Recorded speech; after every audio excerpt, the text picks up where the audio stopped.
Professeur Denis Charbit, bonjour, Boker Tov. Merci d'être avec nous ce matin. On a bien besoin de votre expertise pour mieux comprendre la situation complexe dans laquelle on se trouve, avec tout d'abord une question qui surgit après la décision du conseiller juridique du gouvernement la semaine dernière d'inculper Binyamin Netanyahou, et après son annonce hier selon laquelle Binyamin Netanyahou pouvait continuer à être Premier ministre d'un gouvernement de transition. En tant qu'expert, est-ce que vous n'êtes pas surpris par une apparente contradiction? D'un côté, le conseiller juridique du gouvernement, sous sa casquette de procureur général, inculpe Netanyahou. De l'autre côté, il dit il peut continuer à être Premier ministre. Comment expliquer cette apparente contradiction? Plus qu'apparente, parce qu'en fait, il n'y a pas du tout de contradiction entre la conviction qu'il a développée jeudi soir dernier, en estimant effectivement qu'au vu de l'enquête, au vu des charges qui pèsent contre lui, après l'audition de ses avocats, il est parvenu à la conclusion qu'il n'avait pas le choix. Il l'a même d'ailleurs dit dans ces termes-là: je n'ai pas le choix, c'est mon devoir de l'inculper. Mais en même temps, il est tout aussi, je dirais, obligé par la loi qui autorise un Premier ministre en exercice à exercer jusqu'à ce qu'il y ait une condamnation définitive. Donc ça veut dire que, bien entendu, Binyamin Netanyahou peut exercer le pouvoir. Et je dirais d'autant plus dans cette situation que nous sommes actuellement, ne l'oublions pas, nous sommes depuis le mois de décembre dans un gouvernement de transition. On n'est pas dans une situation normale où il y a un gouvernement qui exerce avec une confiance de la Knesset. Il est dans un gouvernement de transition. Yeah. Et il va rester, surtout en prévision des élections à venir, il restera encore chef de gouvernement. En vérité, ce qu'il dit entre les lignes, c'est que c'est une affaire qui doit être réglée d'abord sur le plan public et politique. Ça veut dire quoi, public et politique? Ça veut dire deux choses. Voilà, ça veut dire deux choses. Soit ce sont les partenaires de la coalition qui lui disent, même si la loi t'autorise, dans ces conditions-là, tu ne peux pas être le chef des armées, de la police, de l'économie, être donc un Premier ministre quand pèsent des charges contre toi. Et n'oublions pas non plus les accusations qu'il porte contre. Il n'a pas dit, là je parle de Netanyahou, il n'a pas dit jeudi soir, je suis innocent, je continuerai de plaider ma cause jusqu'au bout, mais je respecte infiniment. Ça a été sa première phrase, mais tout de suite après, ça a été une mise en accusation. Oui. Publiquement, politiquement, les partenaires de sa coalition auraient pu dire, et d'ailleurs on a un précédent, c'est le cas d'Ehud Olmert, oui, qui lui aussi était tenté de dire la loi est de mon côté. Avant même son inculpation. Exactement. Et avant même son inculpation, ses partenaires l'ont dit, il n'est pas question pour nous de cautionner cette situation-là. Ce n'est pas le cas de la coalition actuelle, premier point. Deuxième test public et politique, s'il y a de nouvelles élections, c'est à l'opinion publique, aux électeurs, plus précisément, de décréter si oui ou non il accorde à Binyamin Netanyahou, à son parti et au parti de sa coalition la majorité suffisante pour former un gouvernement, en quel cas, effectivement, il faudra, si c'est le scénario qui se concrétise, et c'est ça, je dirais, la dernière bataille que va engager Binyamin Netanyahou dans les semaines et les mois à venir, à ce moment-là, effectivement, nous aurons, ce scénario on ne peut pas l'exclure, nous aurons un Premier ministre qui exercera ses fonctions tout en étant inculpé en parallèle avec le soutien d'une coalition qui estime que son autorité, sa stature, etc., son bilan, c'est vrai également pour l'opinion publique, justifie que l'on respecte la loi, c'est-à-dire ce que la loi autorise, à savoir d'exercer le gouvernement et d'être en parallèle inculpé. Ça nous ramène au sens de la loi, c'est-à-dire lorsque la loi a déterminé qu'un Premier ministre, et on va dire contrairement à des ministres, ne peut pas, ne doit pas démissionner ou peut rester en fonction au moins jusqu'à ce qu'il soit condamné par l'ensemble des instances juridiques, qu'est-ce qu'elle entendait, la loi? Pourquoi elle a statué de la sorte? Est-ce que c'est parce que quelque part il y aurait peut-être une facilité de la part de certains à vouloir inculper le Premier ministre et justement de ne pas entraver le bon déroulement du pouvoir? Ou alors qu'est-ce qui motive la loi lorsqu'elle détermine et fait une différence entre les ministres, par exemple, et le Premier ministre? Très très bonne question, et vous avez bien fait de la poser dans ces termes-là. La réponse est très simple. La réponse est très simple. La différence entre un Premier ministre et un ministre, c'est que le Premier ministre est élu au suffrage universel, même s'il faut bien l'admettre de manière indirecte. Ouais. Voilà, c'est un suffrage indirect, mais ça reste quand même l'émanation du suffrage universel, alors qu'un ministre est une nomination.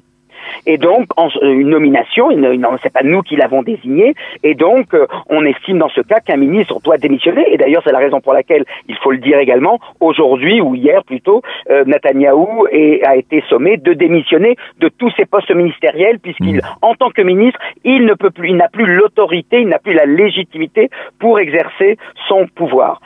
La deuxième raison, donc il y a là, donc dit pourquoi le ministre lui doit démissionner et pas un premier ministre, là c'est clair, parce que l'un est élu au suffrage universel indirect, l'autre est une nomination du Premier ministre, donc la différence ici est capitale. La deuxième raison, et elle est très importante, vous connaissez, et nos auditeurs connaissent sans doute, le système français de l'immunité présidentielle. Oui. Qu'est-ce qu'on dit en France? On dit en France, s'il y a des charges contre un président, le respect de la fonction exige que ce président rende compte de ses affaires, rende compte de son inculpation après la fin de son mandat. C'est comme ça qu'on protège la fonction. Eh bien, d'une certaine manière, en Israël, on a adopté à peu près le même principe, puisqu'en gros, ce qu'on dit, alors on l'a pas adopté en ce sens qu'on ne dit pas. On l'a pas adopté jusqu'au bout, hein. Jusqu'au bout, voilà. Mais on l'a adopté en partie en disant quoi? Et je vais expliger la philosophie. Ça aurait été peut-être plus simple de l'adopter jusqu'au bout ou ne pas de l'adopter du tout, parce que là, on est dans une situation. Non, je ne crois pas. Non. Je vais vous dire pourquoi, parce que ce qui reste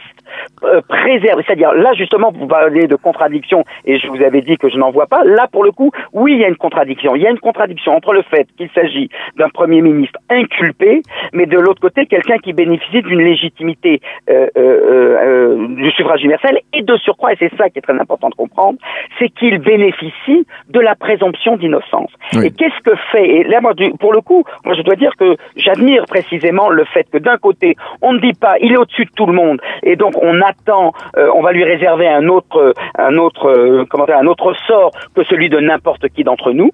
Et pour respecter la présomption d'innocence, qu'est-ce qu'on dit? On dit il faut attendre, parce que si finalement la Cour l'acquitte de ses charges, vous imaginez le problème, c'est-à-dire le Premier ministre a démissionné et au final la justice a estimé qu'il n'était pas coupable.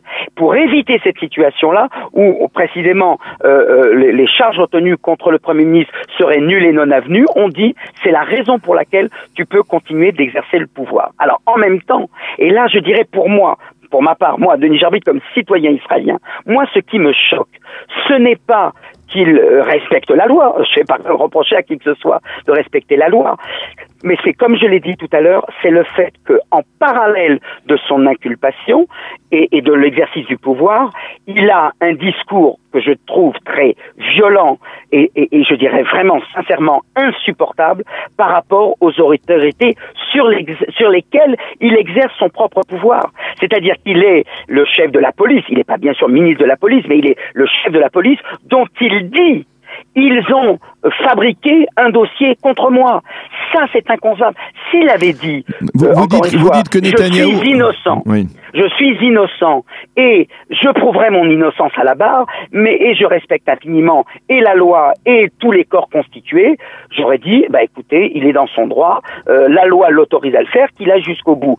Sauf si, effectivement, les partenaires de sa coalition avaient estimé que trop c'est trop, ou si les électeurs décident dans 3 mois que là aussi trop c'est trop. Mais s'il s'en était tenu là, je suis innocent, et je plaiderai mon innocence, comme il l'a dit, il n'y aura rien parce qu'il n'y a rien. Si ça en était tenu à cette ligne-là, j'aurais dit, Netanyahou respecte la loi, et on ne peut que s'incliner devant, encore une fois, l'intelligence de la loi qui dit on doit respecter ta présomption d'innocence parce que tu as un mandat électif. Mais en parallèle, venir dire la police, le procureur de l'État, il a dit qu'il a cédé à la pression, mais tous les corps constitués sont ligués contre moi. Là, il y a une situation qui, sur le plan public, est insupportable, est intolérable. Il doit décider du budget de cette même police. Il doit décider du budget du ministère de la Justice, oui. Etc. Ça, c'est insupportable. Mais ça, c'est pas possible. Alors, je voudrais vous poser 2 questions. J'ai commencé en parlant de contradiction. Est-ce que vous ne voyez pas là encore une contradiction entre la fonction, à propos de la fonction du conseiller juridique du gouvernement Avichai Mendelblit, le même homme qui, la semaine dernière, je le disais sous sa casquette de procureur, inculpe Netanyahou, c'est celui qui devient son conseiller et qui, dans l'absolu, pourrait défendre devant la Cour suprême le fait qu'il doit se maintenir au pouvoir. N'y a-t-il pas là une contradiction qui n'existe probablement pas dans d'autres régimes démocratiques occidentaux ? Alors, je vais vous dire, le rôle du conseiller juridique, c'est de respecter la loi.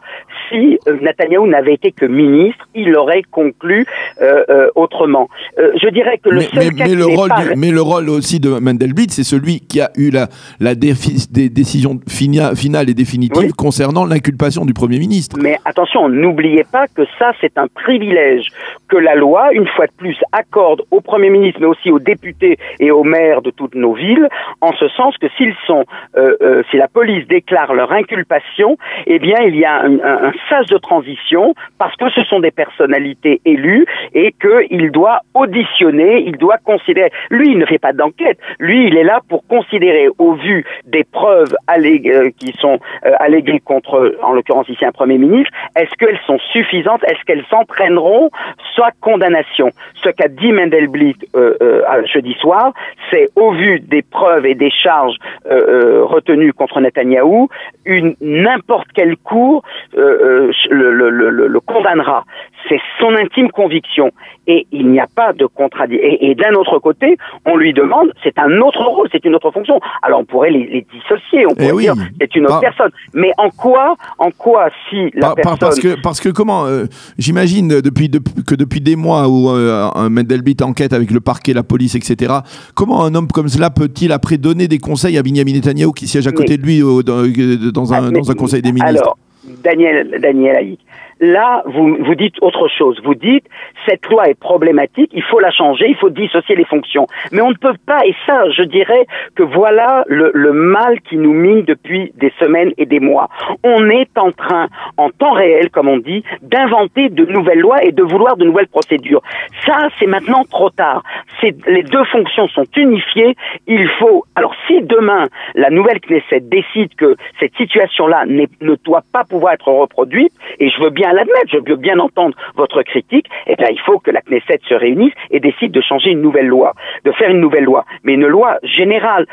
Là, tout ce qu'on a, si on prend par exemple, je reviens à une autre dimension, le scénario de Reuven Rivlin.